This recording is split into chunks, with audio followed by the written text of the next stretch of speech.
Grabe talaga ang darna ng Choco Mucho CC Rondina. Napakalakas ng mga palo na hindi nga po masalo at madepensahan ng kupunan ng Galleries Tower.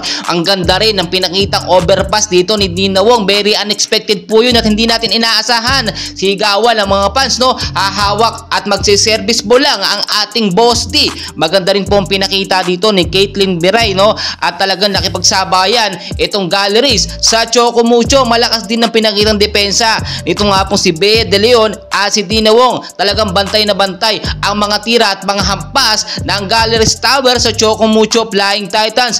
Well guys, eto na nga po, no, laban na ng Choco Mucho Flying Titans versus Galleries Towers, which is nakita natin pasok nga po sa first 6 lineup po ng Choco Mucho itong si Bea De Leon, Dina Wong, Caitlin Biray, Aduke Agunsaya, CC Rondina at Reg Arocha. Nakita nyo first set o set 1 ng game ay nakuha nga po ng Choco Mucho ang kanilang unang punto sa pamamagitan nga po ni CC Rondina at ang lakas-lakas talaga ng kanyang mga palo.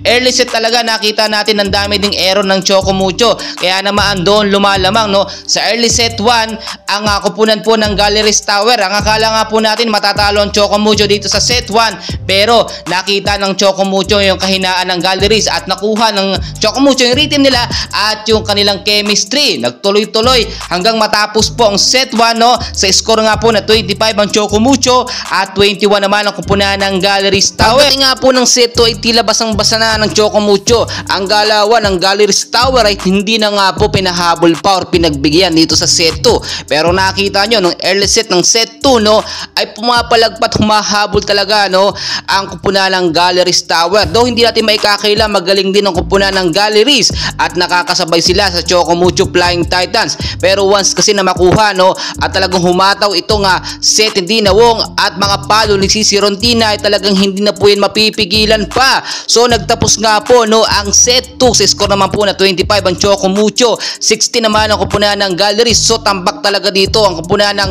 Galleries Tower. Pagdating naman po ng third set ay dito naging crucial at very intense na naging laban, no, at ang akala natin makakabawi ng isang panalo dito ang kupunan ng Galleries Tower, pero talagang nakita natin na pag-aralan ng mabuti ng Choco Mucho Flying Titans sa kanilang gagawin at hindi na nga po nila pinagbigyan pa dito nga po sa set 3 ang kupunan ng Galleries Tower.